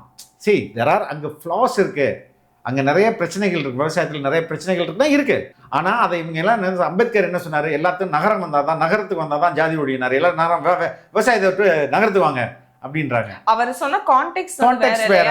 ஏன்னா கிராமத்துங்களை வந்து இந்த மாதிரி அன்டச்சபிலிட்டி அந்த மாதிரியான நிறைய ஒரு ஸ்டிக்மா இருக்கிறனால நீங்க வெளியில வந்து எக்ஸ்போஜர்க்காக வாங்க, வேற லைஃப்காக வாங்க அப்படிங்கிற ஒரு இது அடிப்படையில தான் சொல்லியிருக்காரு. இந்த திமுக அரசுக்கு வந்து விவசாயிகள் மீது அக்கறையற்ற அரசு. இவங்க வந்து இந்த விவசாய பட்ஜெட் போடுறதே கொள்ளையடிக்கிறது தான். ஒரு தார்பாய் இப்போ மற்ற ஊர்கள்லாம் இந்த விவசாய பட்ஜெட்டில் whatever the amount they give to the farmer directly. ஆனால் இங்கே வந்து தார்பாயா இருந்தால் நான் தார்பாய் தரேன்ட்டு ஒரு மொக்க தார்பாயை கொடுத்துருது. அதில் அது மாதிரி விவசாய இடுபொருட்கள் எல்லாமே போலி. ஸ்டாலின் சார் வந்து நானும் டெல்டாக்காரன் தான், டால்டா தான் அது டெல்டாக்காரன்னு சொல்கிறாருமா. என்னம்மா அவருக்கு தெரியும் விவசாயத்தை பற்றி? ஒன்றும் தெரியாது. இவர் வேணால் பச்சை தொண்டு போட்டுட்டு கரும்பு காட்டுக்குள்ளே சிமெண்ட் ரோட்டு போட்டு, உண்மையாம்மா கரும்பு காட்டில் சிமெண்ட் ரோட்டு போட்டு இவர் வந்து விவசாயின்னு நடைபயணம் போயிட்டு வந்தார். இவர் தான் வந்து விவசாயி. தலைவர் சொன்ன மாதிரி டால்டாக்காரன் தான் அவர். அதே மாதிரி வந்து விஜய் அவர்கள் வந்து சொல்லியிருப்பாங்க, இந்த விவசாயிகளுக்கான வந்து இந்த லேண்டே வந்து ஆஸ் யூ செட் வந்து கம்மியாயிட்டு இருக்கு. மணல் கொள்ளை, அதுக்கப்புறம் மலை கொள்ளை. தினத்தந்தியை கோட் பண்ணி இருந்திருப்பாரு. ஆமா, அது வந்து யூஎன் ரிப்போர்ட், தண்ணி வந்து இல்ல அப்படின்னு ஐக்கிய நாடுகள் வந்து ஒரு ரிப்போர்ட் வந்து அனுப்பியிருந்தாங்க. தினத்தந்திலேயே இருக்கு. நீங்க வந்து தேவையில்லாம ஆய்வு கீவெல்லாம் பண்ணி எதுவுமே பார்க்க தேவையில்ல, நானே உங்களுக்கு சொல்லிடுறேன் அப்படின்னு சொல்லி இந்த மாதிரி பை 2016 நினைக்கிறேன் நம்ம ஊர்லயும் ஆக்சுவலி நானும் அந்த ரிப்போர்ட் ஆக்சுவலா படிச்சேன். ஆமா, பை 2060 வந்து உலகம் ஃபுல்லாமே வாட்டர் ஸ்கேசிட்டி இருக்கும். அது ஒரு ரேர் கமாடிட்டியாக தான் பார்ப்போம். இன்னைக்கு எப்படி நம்ம கோல்டோ டைமண்டோ உட்காந்து பார்த்துட்டு இருக்கோம் அந்த மாதிரி. அண்ட் புவர் கண்ட்ரிஸ் தான் வந்து இன்னும் வந்து அதில் எஃபெக்ட் ஆவாங்க. Not even the rich countries, poorer கண்ட்ரீஸ்க்கு தான் வந்து ரொம்ப ரொம்ப இதோட எஃபெக்ட் தெரியும். அண்ட் எஸ்பெஷலி விமன் அண்ட் சில்ட்ரனுக்கு தான் வந்து அது ரொம்ப பெரிய ஒரு பிரச்சனையா இருக்கும். இதை வந்து விஜய் அவர்கள் வந்து எடுத்து ஆக்சுவலா அது அவர் சொல்லும் போது தான் புரியுது 2060 is actually not that far away. ஒரு 30 years தான். இப்போ நாங்களாம் இப்போ எனக்கு வந்து 23 ஆகுதா, நான்லாம் அப்போ கரெக்டா வந்து மேபி உன்னோட வயசுல இருப்பேன்னு நினைக்கிறேன். கவலையப்படாத, ஊரே வத்தினாலும் நம்ம ஆத்துல நம்ம ஐ பிளான்ட் இன் சச் அ வே. நான் சார் நீ சொல்லி முடியும். எஸ். ஸோ அதனால எனக்கு ஒரு நான் ஏன்னா இந்த கிளைமேட் சேஞ்சு அதெல்லாமே பேசும்போது ஒரு ஐ மீன் அதை ரொம்ப நமக்கு வந்து ரொம்ப ஒரு வருத்தம் கொடுக்குற ஒரு விஷயம் தான் அது. ஆனால் நான் எப்போவுமே நினச்சேன் அதெல்லாம் எப்பயோ இருக்கு போல அப்படின்னு. பட் இப்போதான் தெரியுது it's actually not that for. 2060 இப்போ நம்ம 2030 வந்துட்டோம், இன்னும் 30 years தான். ஸோ அப்படி நம்ம நினைக்கும் போது ரொம்ப ஒரு பயத்தை கொடுக்குற விஷயமா தான் இருக்கு. நான் இதுக்கு பயப்படுவேனா இல்லைன்னா வந்து RSS வருது, பிஜேபி வருது, அதுக்காக நான் பயப்படுவேன்? தண்ணி இல்லாம நம்மள செத்துருவோம். ஒரு ஆறுன்னா கிட்டத்தட்ட ஒரு 10 அடி 20 அடிக்கு பெரிய மணல் இருக்கும், ஆற்று மணல். அது கோடை காலத்தில் கூட நான் சின்ன வயசாக இருக்கும்போது எங்கள் ஊர் ஆற்றுல சும்மா கையில் இப்படி நோண்டினா ஒரு 4 இந்த இவ்வளோ தூரம் நோண்டினா தண்ணி வந்துடும். அந்த அளவுக்கு தண்ணியை அந்த ஆற்று மணல் வந்து டெபாசிட் பண்ணி வச்சுருக்கோம். ஆற்று படுகை இருக்குல்ல, ரிவர் பேங்க்ஸு, அதில் வந்து அது அவ்வளோ இருக்கும். ஆனால் இந்த மண்ணை ஃபுல்லாக அழிச்சிட்டாங்க. மண்ணை ஃபுல்லாக பறந்துட்டு இப்போ போய் ஒரு ஆற்றுல இப்படி கை வச்சு இழுத்தாலே, இப்படி வச்சு இழுத்தாலே என்ன தெரியுமா வருது? களிமண் வருது, மண்ணே கிடையாது. ஆற்று மணல்ன்றது சுத்தமாக இல்லை. அப்போ ஆற்று மணல் இல்லைன்னா எப்படி நிலத்தடிக்கு நீர் போகும்? இங்கேயே பல இடங்களில் 600 அடி 800 அடி 1000 அடி 1200 அடி வரையும் போனாலும் தண்ணி கிடையாது. இப்போ அந்த அளவுக்கு இங்கே தண்ணீர் தட்டுப்பாடுன்றது ரொம்ப ஹெவியாக இருக்குது. அதுவும் இந்த காவேரி பேசன் எல்லா ஆற்று பக்கத்துலையும் ரிவர் பேங்க்ஸ் இருக்குல்ல, படுகைன்னு சொல்லுவாங்க, அதில் எல்லாம் தண்ணி இருக்கணும். ஆனால் இவனுங்க ஃபுல்லாக மணல் அள்ளி அதாவது நான் சொல்கிறேனே ஒரு ரிப்போர்ட்டு லாஸ்ட் 1 or 2 இயர்ஸில் 1 to 2 இயர்ஸில் மட்டுமே 4730 கோடி அளவுக்கு மணல் திருட்டு. 4730 crores மணல் திருட்டு. இதில் இவ்வளோ திருட்டிட்டு கவர்மெண்ட்டுக்கு எவ்வளோ தான் கொடுத்துருக்காங்க? 36 கோடி கொடுத்துருக்காங்க. இந்தாங்க இவ்வளோ தாங்க 36. இவங்க எப்படின்னா ஒரு அரசாங்கம் ஒரு தனியார் கம்பெனி வந்து டூப்ளிகேட் பில் அடிக்கலாம். கியூஆர் கோடு அதாவது எப்படின்னா தமிழ்நாடு சாண்ட் வெப் சர்வீஸ்னு இருக்குமா, தமிழ்நாடு மணல் பிஸ்னஸ் பண்ணுறதுக்குன்னு ஒரு ஆப்பே இருக்குது. அந்த ஆப்பை வந்து செயல்படாது. அதை ஓவர்லுக் பண்ணி இவங்க அடிக்கிற கொள்ளை எல்லாத்துலேயுமே வந்து duplicate bill, duplicate QR code, duplicate trip sheet, ஜிஎஸ்டியே டூப்ளிகேட் அடிச்சு கவர்மெண்ட் ஏமாத்துது. இதுக்கெல்லாம் வந்து ராமச்சந்திரன், அதுக்கடுத்தது ரத்தினம், அதுக்கடுத்தது கரிகாலன், இந்த 3 பேர். இந்த 3 பேர் தான் ஏடிஎம்கே பேரிலே பண்ணியிருந்தாங்க. அதில் இந்த கரிகாலன் தான் நினைக்கிறேன், துரைமுருகனுக்கு நெருக்கமானவர். இந்த 3 பேர் தான் இப்பயும் பண்ணிட்டு இருக்காங்க. தமிழ்நாடு ஃபுல்லாக இதில் செந்தில் பாலாஜிக்கு ஒரு கை இருக்குது. அதுக்கப்புறம் இது ஒரு பக்கம் மணல் கொள்ளைனால, அதுக்கு இன்னொரு பக்கம் வந்து கனிம கொள்ளை, லைக் இப்போ பீச் சாண்டில் ஒரு கொள்ளை, பீச் மணலில் தாது மணல்னு சொல்லுவாங்க அதில். அதுக்கப்புறம் செம்மண்ணில் ஒரு கொள்ளை. அதுக்கப்புறம் அந்த குவாரி, கல்குவாரி. ஐ திங்க் லாஸ்ட் மந்த் தானே அந்த குவாரியில வந்து ஏன் தோன்றீங்க ஐ மீன் ஸ்டோரி பண்றவங்கள ரிப்போர்ட்டர் மட்டும் இல்ல, கேமராமேன் அடிச்சு துரத்துற ஒரு கும்பல் தான் வந்து நம்ம தமிழ்நாட்டு ஆண்டு. இதுல இன்னொரு பெரிய டேஞ்சர் என்னன்னா எர்த்குவேக். எஸ், இந்த எங்கெங்கெல்லாம் அந்த கல்குவாரிகள் அதிகமாக இருக்கோ அந்தந்த இடத்துலலாம் எர்த்குவேக் அதிகமாகிடுச்சு. என்வாயன்மெண்டல் சேஞ்ச் ஆகுது, கிளைமேட் சேஞ்ச் வருது. இதை விட ரொம்ப ஆபத்தானது. அவன் வந்துட்டு ஒரு எக்ஸாம்பிளுக்கு சொல்கிறேன், 3 மீட்டருக்கு தாங்க நீங்கள் வந்து கல் உடைக்கணும் அப்படின்னா, கல் இப்போ எப்படி வைப்பாங்க? கையெல்லாம் வச்சு தட்டிலாம் உடைக்க முடியாது, பாம்பு வச்சு தான் உடைப்பாங்க. 3 மீட்டருக்கு தான் கவர்மெண்ட் கொடுத்துச்சுன்னா இவன் 300 மீட்டருக்கு உடைக்கிறான். அப்போ 300 மீட்டருக்கு எக்ஸ்ப்ளோசிவ் எங்கேருந்து வருது? 300 மீட்டருக்கு உடைக்கணும்னா எவ்வளோ டன்ஸ் ஆஃப் எக்ஸ்ப்ளோசிவ் உனக்கு தேவை? அப்போ தமிழ்நாட்டுக்குள்ள இதுக்கு இப்போ இந்த 3 மீட்டருக்கு தான் நீ வந்து உனக்கு கவர்மெண்ட் எக்ஸ்ப்ளோசிவ் பர்மிஷன் கொடுக்கும். அந்த வெடிமருந்தை நீ வந்து 3 மீட்டருக்கு தான் நீ வாங்கிட்டு வர முடியும். அப்போ நீ 300 மீட்டர் உடைக்கிறன்னா அவ்வளவுக்கான இங்கே பாம்பு வைக்கிற பொருள் இங்கே இல்லீகலாக கிடைச்சிட்டு தானே இருக்கான். இது மற்றவங்க கையில் கிடைக்காதுன்னு என்ன நிச்சயம்? புரியுதா இதில்? அதனால் இந்த இந்த எஸ்பெஷலி திஸ் கவர்மெண்ட் அப்படியே வாரி வாரி திங்கிறான் எல்லாத்தையும். கல், மண் எல்லாத்தையும் அப்படி கொள்ளையடிக்கிறான். இது வந்து ஒரு முக்கியமான இஷ்யூவாக இருக்குது. ஏன் காவிரி ஆற்றுல இப்போ ஜூன் 12 தண்ணி திறக்கணும்னா பல நேரங்களில் இந்த கவர்மெண்ட் வேற லக்கிலி மழையெல்லாம் பெஞ்சிச்சு, ஏதோ ஒரு காரணத்தை ஃபர்ஸ்ட்ல எல்லாம் திறக்கல. எதுக்குன்னா ஜூன் 12 தண்ணி திறந்தாங்க என்ன மண்ணல்ல முடியாதுல்ல, அதனாலே தண்ணி திறக்கிறத டிலே பண்ணுறது. ஆனால் வந்து லாஸ்ட் ஒரு 2 இயர்ஸாக ஆன் டைமுக்கு போயிட்டு இருக்குன்னு நினைக்கிறேன். ஜூன் 12 தண்ணி திறந்துறாரு. ஸோ இப்படியெல்லாம் ஊழல், மணல், அதை கனிம கொள்ளைன்றது தமிழ்நாட்டில் ரொம்ப மிகப்பெரிய கொள்ளை. இது வந்து இங்கேருந்து திருடி தமிழ்நாட்டை தவிர இங்கே எங்கெங்கே அனுப்புகிறாங்க? கேரளாவுக்கு அனுப்புகிறாங்க. கேரளாவில் ஒரு ஆற்றுல போய் ஒரு ஒரு ஒரு ஒரு லாரி கூட மண் எடுக்க முடியாதுமா, அவ்வளோ ப்ரொடெக்டது. ஆனால் இதில் வந்து அவ்வளோ இன்வெஸ்ட்மெண்ட்டே இல்லாமல் உனக்கு போய் அள்ளிட்டு வர தானமா, காசு ஒரு இடத்துல கொட்டி கிடக்குது, நீ அள்ளிட்டு எடுத்து வந்து லாரியில் எடுத்து வந்து போய் இன்னொரு இடத்துல கொடுக்க போகிற, அவ்வளோதானே. இது கவர்மெண்ட் எவ்வளோ இந்த நேச்சுரல் ரிசோர்ஸை அப்யூஸ் பண்ணுது. நீங்க எதை வேணா வந்து கடந்து போகலாம், ஆனா ஒரு ஈகோலாஜிக்கல் டிசாஸ்டரை வந்து நீங்க கடந்து போக நீங்க ஒரு பெரிய ஒரு 5 ஏக்கர் 10 ஏக்கருக்கு ஒரு பாறைக்குழி நோண்டிடுறீங்க, கல்லை வெட்டி எடுத்தீங்க, 100-150 அடிக்கு எடுக்கிறீங்க. அந்த இடத்துல கல்லை நீங்க ரீப்ளேஸ் பண்ண முடியுமா? ஈஸியா. இதுக்கு என்ன சொல்றாங்க? இந்தோனேஷியா, சவுத் ஈஸ்ட் ஏஷியன் கண்ட்ரிஸ்ல இந்தோனேஷியா, பர்மா, மலேசியா இது போன்ற நாடுகளில் எக்கச்சக்கமாக மண் இருக்குது. அவங்களுக்கு அது தேவையில்லை. அதை அழகாக இங்கேருந்து இம்போர்ட் பண்ணி மக்களுக்கு கொடுக்கலாம், நல்ல விலையிலும் கொடுக்கலாம், அதாவது சரியான விலையிலும் கொடுக்கலாம். ஒரு 10 வருஷம் இந்த நம்ம ஊர் ஆற்றுகளில் கை வைக்காமல் இருந்தால் மட்டும்தான் நம்ம ஊர் கொஞ்சமாக தப்பிக்கணும், இல்லைன்னா அவுட் ஆகிடும். இதை அழகாக வெளிநாடுகள்லேருந்து இறக்குமதி பண்ணி கொடுக்கலாமா? அந்த நாடுகள் ரெடியாக இருக்குது.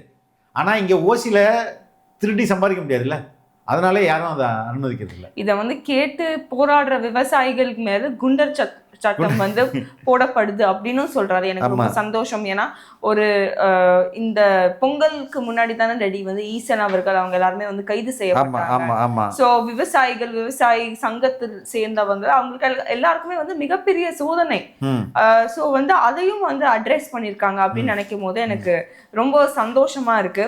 இனிமேலும் வந்து எந்த இஷ்யூக்கு அவர் தவைக்கா தலைவர் விஜய் குரல் கொடுக்குறாரு அப்படின்னு வந்து டிபேட்ஸை கேட்கும் போது மேல்மா சொல்லிட்டு போவோம். எஸ் 10 விவசாயிகளுக்கு வந்து குண்டாஸ் போட்டாங்களே. ஆமா, மேல்மான்றது இங்கே திருவண்ணாமலையில் இருக்க ஒரு சிப்காட்மா. அப்பா போயிட்டு அது ஒரு டாக்குமெண்ட்ரிலாம் பண்ணியிருக்கேன். செம்மையான டாக்குமெண்ட்ரி, நல்லா இருக்கணும் அந்த டாக்குமெண்ட்ரி. அதில் வந்து ஒரு சிப்காட்டு, இன்னொரு சிப்காட் 2, அதுக்கப்புறம் ஒரு எக்ஸ்டென்ஷன் அப்படி இருக்குது. அங்கேயே ஃபுல்லாகலை. அங்கேயே வந்து ஃபேக்ட்ரிலாம் வந்து அப்படியே பொங்கிட்டுலாம் இல்லை, காலியாக இருக்க இடம்.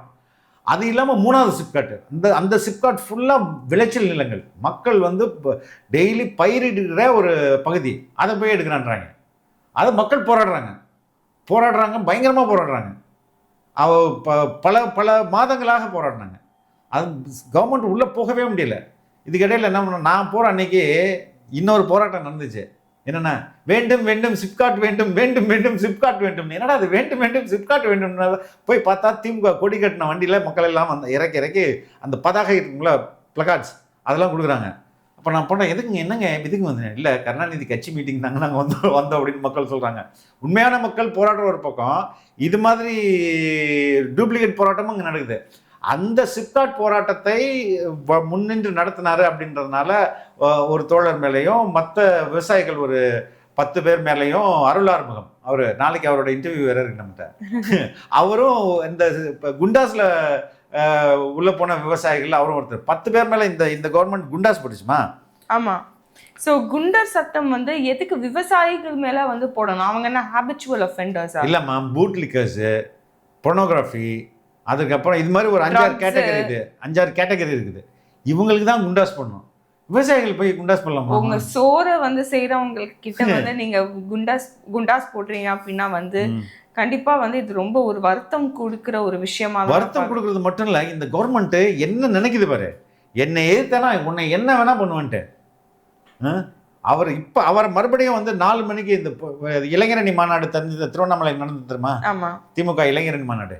அந்த மாநாட்டு திடலை சரி பண்ணுறதுக்காக, அந்த உருவாக்கத்துக்காக பலாயிரக்கணக்கான லாரியிலேருந்து அந்த ஏரி மண்ணை எடுத்துகிட்டு போய் ஏன்னா அந்த இடம் வந்து ஒரு அமைச்சருக்கு சொந்தமானது தான், பெரிய இடம்.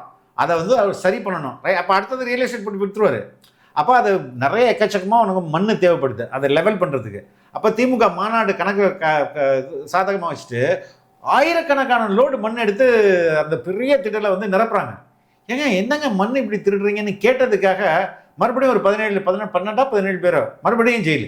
விவசாயிகளுக்கு ரொம்ப எதிரியான வந்து இப்போ மேல்மா சிப்காட்டுக்கு பற்றி என்ன பதில் சொல்லுங்கன்றாரு எங்கள் தலைவர் தான். மேல்மா சிப்காட்டு தேவை, மக்கள் எல்லாம் வேணான்னு நிற்கிறாங்க. டெஃபினட்டாக இந்த வாட்டி அங்கே வந்து மேல்மால ஒரு ஓட்டு கூட திமுக விழாது. தமிழ்நாடு வந்து திவாலா தான் ஆயிரும் நீங்க வந்து இனிமே வந்து ஸ்டாலினுக்கு வந்து ஓட்டு போட்டீங்கன்னா அப்படின்னு வந்து சொல்றாங்க.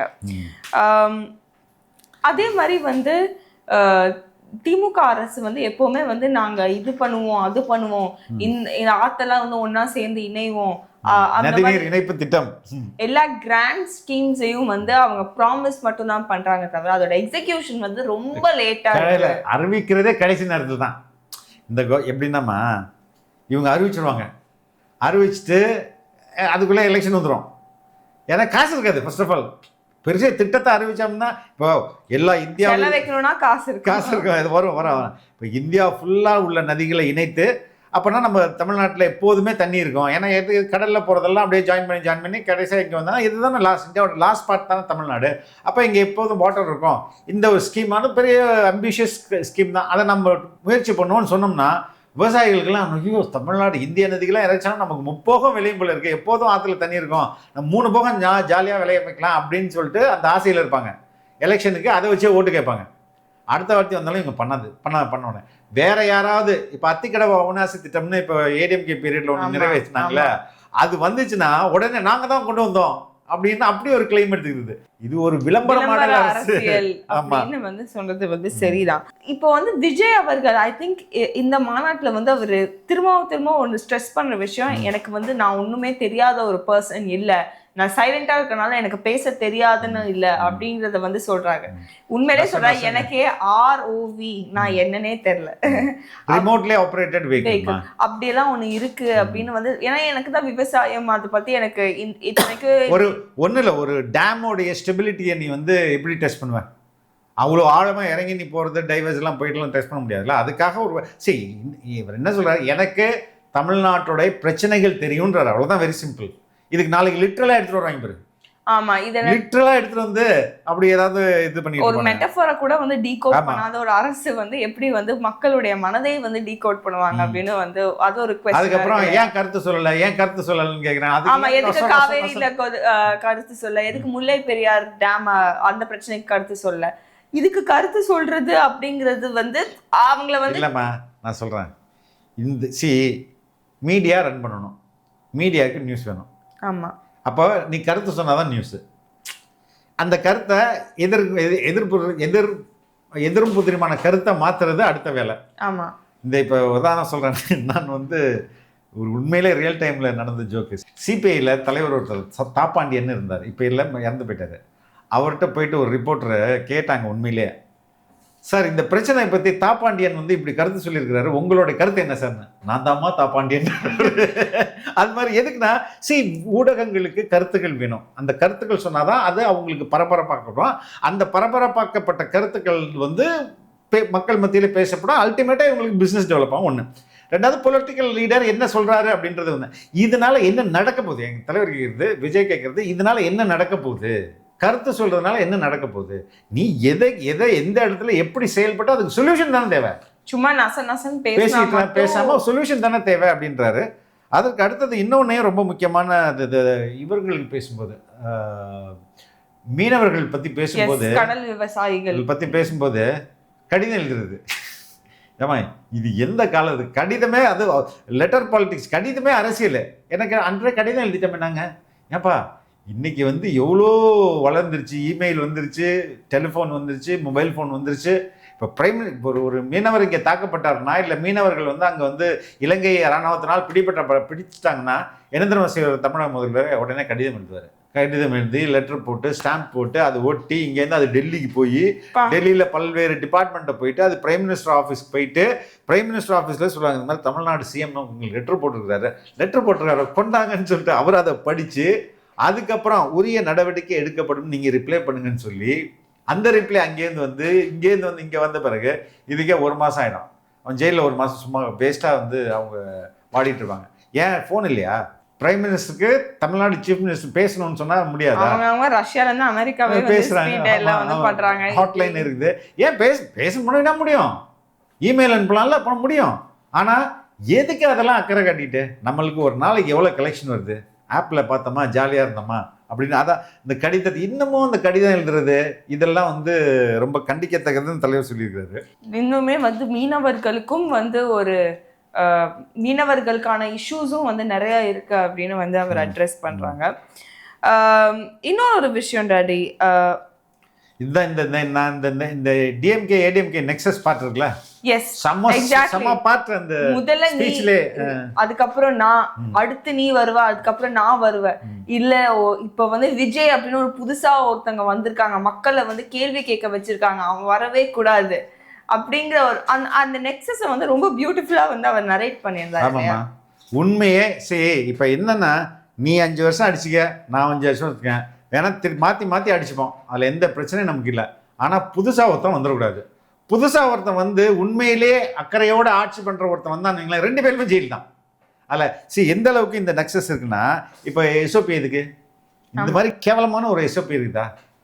தன்னுடைய சொந்த மக்கள் தானே அது. இப்போ தாவேகாவுக்கு வருகிறவர்கள்லாம் யாரு? வேற சிங்கப்பூர்லேருந்து, மலேசியாவிலேருந்தோ இல்லை வேற நாட்டுகள்லேருந்து வராங்களா? இல்லையே, நம்ம மக்கள் தானே, நம்ம குடிமக்கள் தானே. தன் சொந்த குடிமக்கள் 5000 பேர் வந்தாலும் நான் உங்களுக்கு பாதுகாப்பு கொடுக்க முடியாது அப்படின்னு ஒரு கவர்மெண்ட் எப்படிமா சொல்ல முடியும்? இது ஒரு எஸ்ஓபிமா? அது எங்களுக்கு மட்டும் தான் பொருந்துற மாதிரி.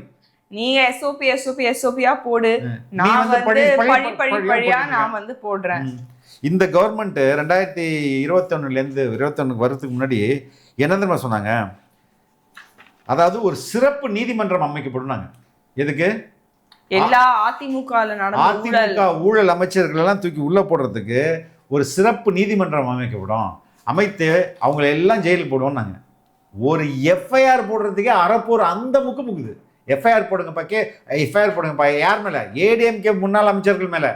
ஏன் இந்த கவர்மெண்ட் எஃப்ஐஆர் போட மாட்டேங்குது? ஏன்னா நீங்க சொன்ன மாதிரியே வந்து நெக்ஸஸ் ரெண்டு பேருக்கும் பயங்கரமான கூட்டுறவு. இந்த கூட்டுறவை ஏற்பாடு பண்ணி கொடுத்து பணம் செட்டில் பண்றதெல்லாம் யாருன்றது எனக்கு தெரியும். இங்கேருந்து ஏடிஎம்கேலேருந்து யார் போனாலும் நல்ல பதவி, அங்கேருந்து இங்கே வந்தாலும் நல்ல பதவி. ஏன்னா இவங்க தான் பிரிட்ஜு. வைத்தியலிங்கம்லேருந்து ஓபிஎஸ்லேருந்து எல்லாரும் அந்த ஏடிஎம்கேலேருந்து தான் போனாங்க. அண்ட் அதே மாதிரி டிஎம்கேலேருந்து போகிற செந்தில் பாலாஜி உட்பட வந்து எல்லாருமே வந்து இப்படி அவங்க தான் பிரிட்ஜு. ஓகே, அண்ணன் எடப்பாடி சொல்லி அனுப்பிச்சாரு, அதெல்லாம் இவ்வளோ கொடுத்துருங்க, இவ்வளோ பார்த்துக்கலாம் அப்படின்றது. அப்போ ரெண்டு பேருமே ஆட்சியில் இல்லாட்டியும் சரி இருந்தாலும் சரி ரெண்டு பேருமே ஒரு கள்ள உறவில் இருந்துக்கிட்டு அது எதில் கொள்ளையடிக்கிறதுல மட்டும் அப்படி இருக்கு. இப்போ இந்த மாதிரி ரெண்டு பேரும் உட்காந்து தமிழ்நாட்டை கூறு போட்டு சாப்பிட்டுட்டு இருக்கும்போது நான் நேர்மையாக வந்து ஆட்சி பண்ணுவேன்னு தலைவர் வரும்போது எப்படி அதை அனுமதிப்பாங்க? கண்டிப்பாக அதை விட மாட்டாங்க. அவங்களுக்கான என்னெல்லாம் இடத்துல வந்து நம்ம நெருக்கடி கொடுக்கலாம், என்னெல்லாம் இடத்துல வந்து அசிங்கப்படுத்தலாம் தான் பார்ப்பாங்க. ஆனால் மக்கள் வந்து உண்மையிலே ஒரு ஊழல் இல்லாத ஒரு ஒரு ஒரு அரசாங்கம் வேணும்னு சொல்கிறாங்கம்மா. அது இப்போ தலைவர் சொன்ன மாதிரி இவரால் மற்றவங்களால சொல்ல முடியுமாம்மா?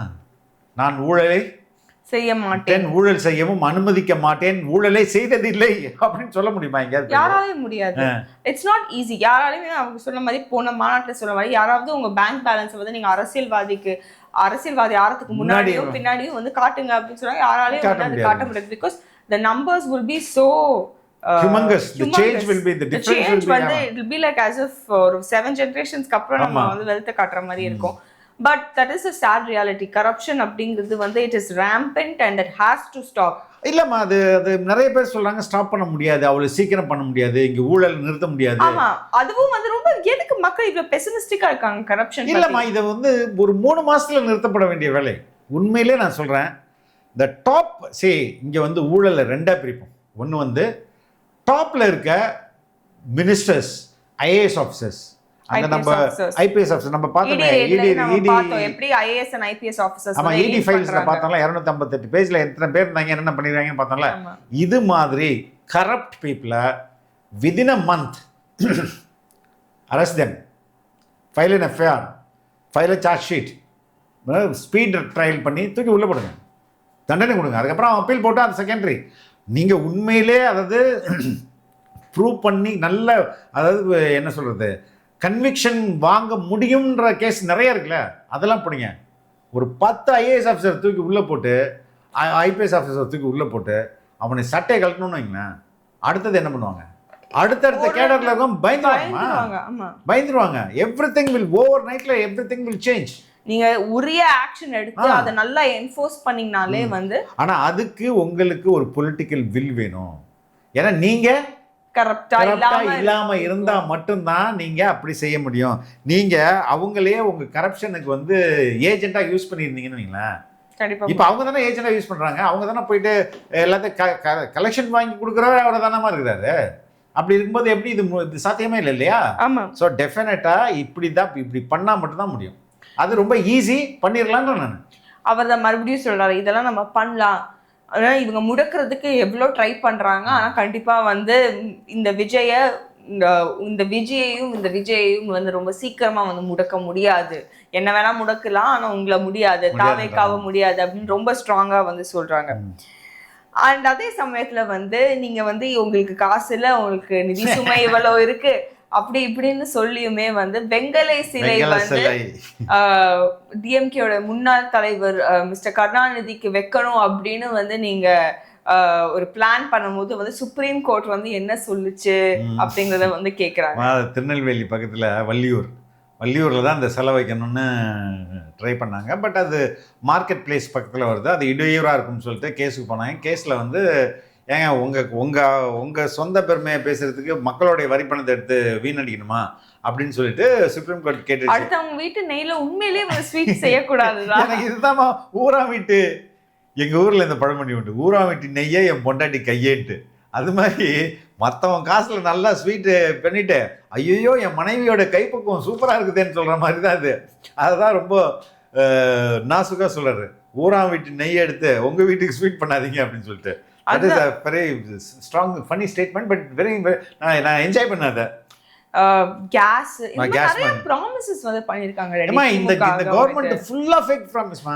இப்போ நீங்க 5000 கொடுத்தா என்ன, 10000 கொடுத்தா என்ன, நீங்க வந்து இதுக்கு முன்னாடி வந்து என்னெல்லாம் சொல்லிருக்கீங்க, கேஸோடைய மானியத்துக்கு 100 ரூபாய் குறைப்பாங்க. அதுக்கப்புறம் கரும்புக்கு வந்து 4000 ரூபாய் விலை நிர்ணயம் பண்ணுவோம்னாங்க. இன்னொன்று தெரியுமாம்மா, இங்கே வந்து விளைபொருட்கள் எஸ்பெஷலி கரும்பு நெல் இதுக்கெல்லாம் யார் கவர்மெண்ட் தான் ப்ரைஸ் ஃபிக்ஸ் பண்ணும். அதுதான் இன்னும் கொடுமை. ஓகே, நான் ரொம்ப கஷ்டப்பட்டு உழைச்சி என் பொருளுக்கு யாருன்னா இப்போ பால் நெல் கரும்பு இதுக்கெல்லாம் யார் விலை ஃபிக்ஸ் பண்ணுறதுனா கவர்மெண்ட் ஃபிக்ஸ் பண்ணுது. அது எப்படி முடியும்? அது அப்படி இருக்கக்கூடாது இல்லையா? இருக்கக்கூடாதுல்ல. இப்போ கத்திரிக்காய் விலை யார் ஃபிக்ஸ் பண்ணுறா? நான் என் கத்திரிக்காய்ப்பா நான் தான்ப்பா விலையை ஃபிக்ஸ் பண்ண முடியும். நீ தானே உற்பத்தியாளர், ப்ரொடியூசர் தானே வந்து விலை நிர்ணயம் பண்ண முடியும். ஆனால் இவங்க இதுக்கெல்லாம் மொட்டம் ரொம்ப கம்மியான விலையை இங்கே வைக்கிறது. ஆனால் இவங்க மட்டும் கொள்ளையடிச்சிக்கிறது. அதிக விலை கொடுத்து வாங்கி சப்சிடைஸ்ல கொடுக்கணும் இல்லையா? ஆமா. அது இல்லாம இது மாதிரி இந்த கவர்மெண்ட் வந்து இந்த கவர்மெண்ட்ல மோஸ்ட் ஆஃப் த கவர்மெண்ட் கல்யாணம் ஆனாத பெண்களுக்கு வந்து அரசு வேலை வந்து கொடுப்பேன் அப்படின்னு வந்து அந்த ப்ராமிஸ் எல்லாமே வந்து நிறைவேறல. அத வந்து இதோட உச்சகட்டமா இது நீட் ஒழிப்பு எக்ஸாக்டா. இது வந்து ஒழிக்கவே முடியாத ஒரு விஷயத்த போய் நீங்க வந்து ஒழிச்சிருவேன்னு ஃபேக் ப்ராமிசஸ் வந்து நீங்க கொடுக்குறீங்க. மோசடியில் முக்கியமான அரசு திமுக அரசு அப்படின்னு வந்து சொல்றாங்க. ஸோ இவ்வளோ பிரச்சனைகள் வந்து இருந்தும் இவ்வளோ நீங்க வந்து ஊழலை வந்து சந்திச்சு இல்லைன்னா ப்ராமிசஸை வந்து நீங்க காப்பாற்றாம இருக்கிறீங்க. ஸோ இதுக்கு எல்லாமே மக்களுக்கு வந்து அவங்க கண்டிப்பா ஒரு ஆன்சர் சொல்லணும் இல்லையா? ஸோ வந்து இந்த தீய சக்தி திமுக வந்து உண்மையிலே வந்து மறையப்படும் அப்படின்னு வந்து நீங்க உதயமாகும்ன்றதுக்கு பதிலாதான் வரும் அப்படின்ட்டாரு. ஆமா, ஆக்சுவலா அவங்க அந்த ஆக்ஷன் பண்ணும்போது நான் மலரும் அப்படின்னு நான் நினைச்சேன். நானும் அப்படிதான் நினைச்சேன். ஆனா வந்து தாவேக்கா வந்து வரட்டும் அப்படின்னு சொன்னாங்க. மலரும்னால அதுவும் ஏதாவது சொல்லுவாங்க. ஆமாமா, நம்ம திமுக தீய சக்தின்றது அது யோசிக்கிற இந்த யோசனையெல்லாம் நல்லதுக்கு பயன்படுத்தினா அந்த கட்சி நல்லா இருக்குமா? ஒருத்தனை கெடுக்கிறது எப்படி, உனக்கு அவதூறு பரப்புறது எப்படின்னா அவ்வளோ மூளைகள் யூஸ் பண்றதுல நீங்க இந்த எக்ஸ்ட்ரீம் யோசிச்சீங்க கண்டிப்பா அந்த எக்ஸ்ட்ரீம் அதான் சொல்றேன் முடியும். வாங்கப்பா அவதூறு யோசிக்கிறது நிறுத்துங்கப்பா, நல்ல ஐடியாவா கொடுங்கப்பா, கவர்மெண்ட் முன்னேற்றத்தை நல்ல ஐடியா கொடுப்பா. ஆனா அப்படி நல்ல ஐடியா கொடுத்தா சம்பாதிக்க முடியாது. ஆமா, அதான் நாங்க பிரச்சனை. சட்ட ஒழுங்கை பத்தி பேசினாங்க. நாங்குநேரி வந்து நேத்து நடந்த இன்சிடென்ட்டை பத்தி நேத்து நடந்த இன்சிடென்ட் பத்தி பேசியிருந்தாங்க. சட்டம் ஒழுங்கு சீரழிஞ்சு போயிடுச்சு அப்படிங்கறத வந்து மறுபடியும் வந்து விஜய் அவர்கள் வந்து எம்பசைஸ் பண்ணாங்க. நம்ம தான் நேத்து கூட பேசணும் இல்லையா? கிட்டத்தட்ட விமன் கிரைம் அகெயின்ஸ்ட் விமன்ல வந்து 59.65% உயர்ந்திருக்குது. POCSO children crime against children 52% உயர்ந்திருக்குது. ரேப் கேஸ் 56% உயர்ந்திருக்குது. இதில் வந்து சட்டம் ஒழுங்குல தமிழ்நாடு வந்து சந்தி சிரிக்குதுன்னு நம்ம சொன்னோம். அதே மாதிரி வேற ஒரு ஸ்லைட்லி டிஃப்ரெண்ட் ஃப்ரேசிங்ல வந்து சந்தி சிரிக்குது அப்படின்னு வந்து விஜய் அவர்களும் வந்து சொல்லியிருந்தாங்க. உண்மையிலே வந்து இவ்வளோ நல்லா கீ இஷ்யூஸை பத்தி பேசுறதுங்கிறது எனக்கு ரொம்ப ரொம்ப சந்தோஷம். ரொம்ப முக்கியமா அந்த டெல்டாவுக்கான பிரச்சனைகளும் பேசி அதை ஒரு சரியான ஒரு முறையில பேசி தரம் குறைவா பேசாம, ஐ திங்க் ஒரு இதுல கூட வந்து in one part of the speech வந்து விஜய் அவர்கள் சொல்லியிருப்பாங்க இல்லையா, இந்த மாதிரி என்ன நான் வரத வந்து எந்த கொம்பனாலும் தான் வேற, ஏன்னா எந்த கொம்பனாலும் குறை சொல்ல முடியாத ஆட்சி இதுன்னார்ல. ஓகே, எந்த கொம்பனால் நான் வரதா எந்த கொம்பனாலும் தடுக்க முடியாது, அதான் சொல்ல வந்தாரு. உங்கள்கிட்ட அதான் ஏதோ ஒரு அந்த மீனிங் அந்த இடத்துல கொம்பன்னு போடுறதுதான். எதுக்கு கொம்பனை நிறுத்தி தரணும்? இவங்க தானே சொன்னாங்க எந்த கொம்பனாலும் குறை சொல்ல முடியாத ஆட்சி அப்படி நடத்திட்டு இருக்கோன்ட்டு. அதனாலதான் வந்து அப்படி சொன்னாரு. ஆனா அதே சமயத்துல வந்து ஸ்டாலின் அவர்களை வந்து ஒரு விதத்துல வந்து தேங்க் பண்றாங்க. ஜனநாயகன் இஷ்யூ ஐ திங்க் இந்த ஸ்பீச்ல தான் வந்து ஜனநாயகன் கரூர் பத்தி வந்து பேசியிருந்தாங்க. என் மேல பழைய சுமத்துறீங்க. வாட் இஸ் ஜனநாயகத்துல என்ன நடந்தது? உங்களுக்கு வந்து யூஏ சர்டிஃபிகேட் கொடுத்துட்றோம், கட் லிஸ்ட் கொடுத்துட்டோம், யூஏ சர்டிஃபிகேட் கொடுத்துட்றோம் அப்படின்னு அஷூரன்ஸ் கொடுத்தாங்களா? அந்த காப்பி வரையும் உங்களுக்கு தெரியுது இல்லை? ஆமா, அப்புறம் எதுக்கு ஒரு ஆள் போய் திடீர்னு எப்படி மாற்றினா? எப்படி அது எதுக்கு போச்சு? அந்த கமிட்டில வந்து some person would have felt something. இல்ல அது வந்து அது வேணும்னே பண்ணாங்க. அது பொலிட்டிக்கல் பிரஷர் தான் அப்படின்னு நிறைய பேர் சொல்றாங்க, ஜர்னலிஸ்ட் உட்பட. பட் நீ வந்து ஒரு அது அந்த சென்சார் போர்ட்ல இருந்தவரே தானே இன்டர்வியூ பண்ண நீ? ஆமா, அவரே தானே சொன்னாரு.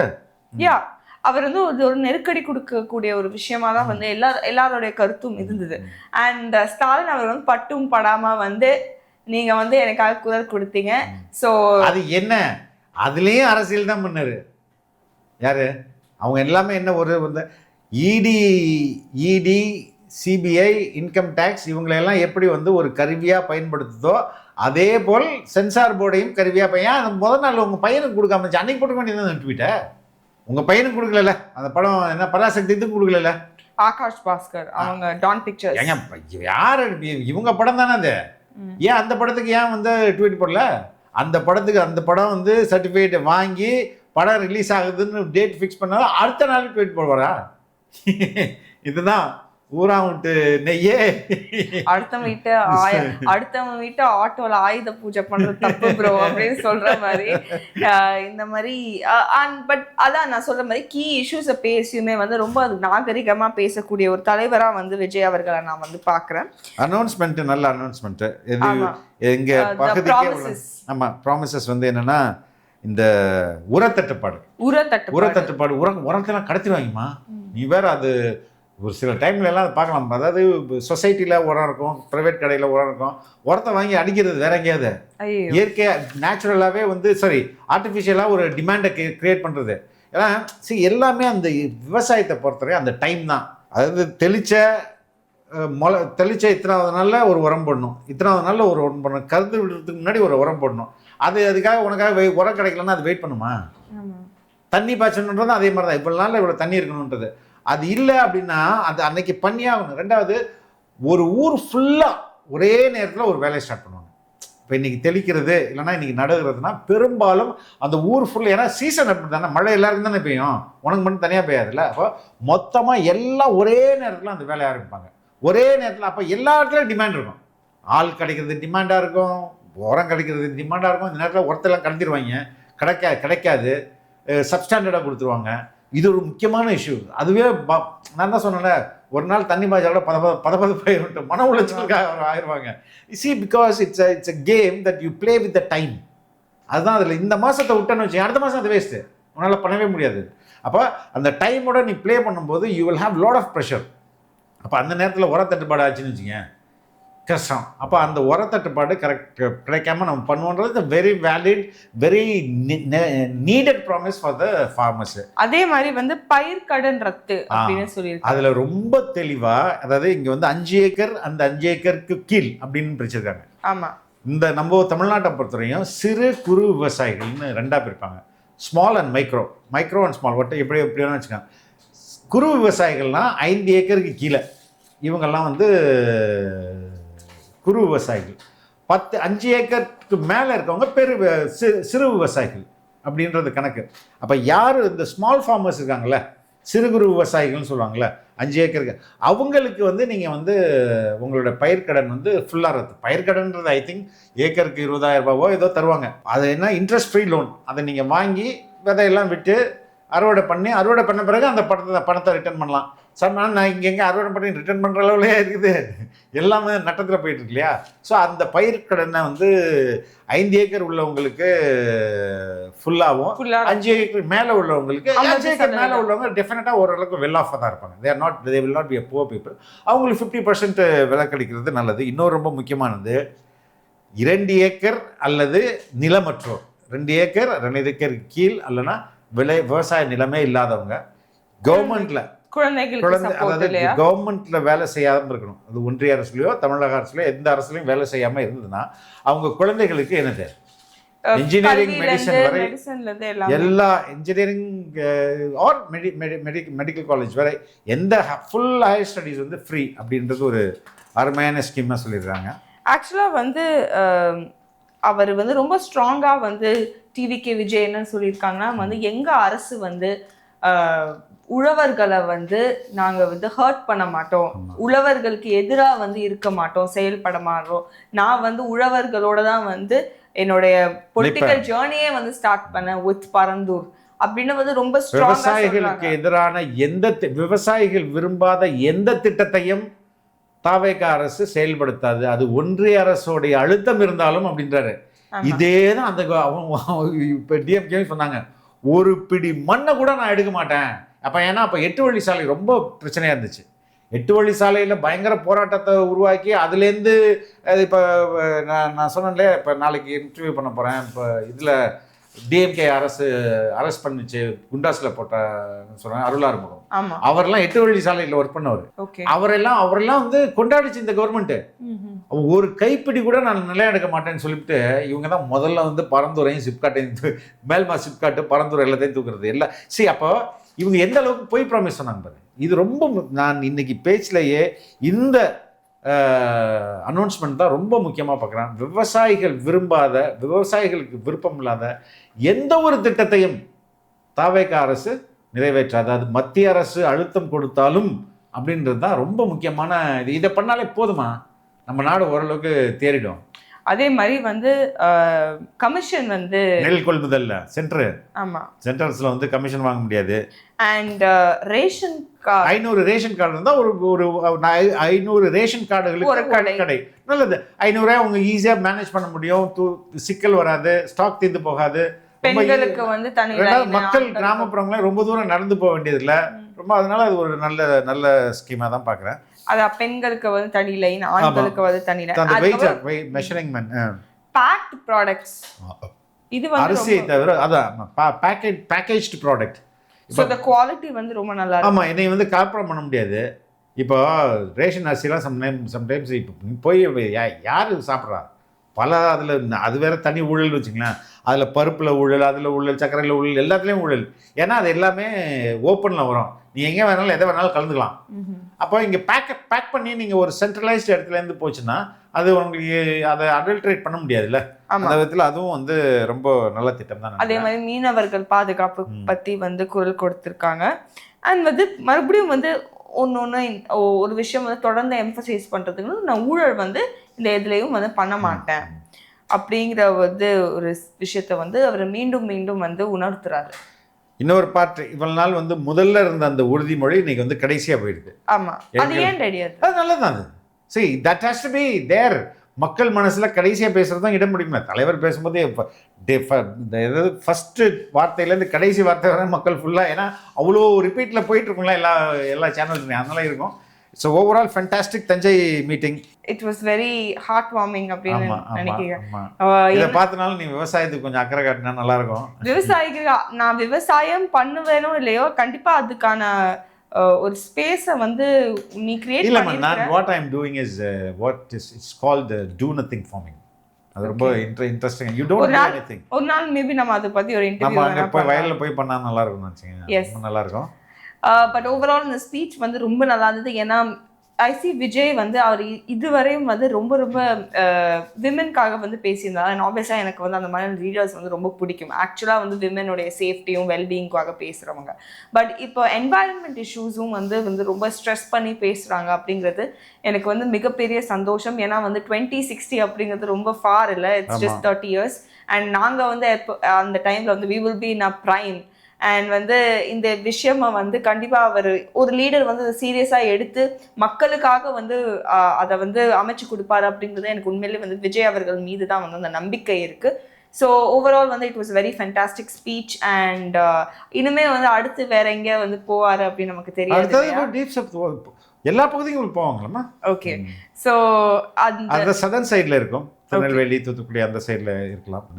தொடர்ந்து வந்து நம்ம அதை ஃபாலோ பண்ணிட்டு இருப்போம் டாடி. அண்ட் இன்னொரு டீகோட் பண்ணுற வரைக்கும் ரொம்ப நன்றி. ரொம்ப நன்றி லீசா. தேங்க்யூ.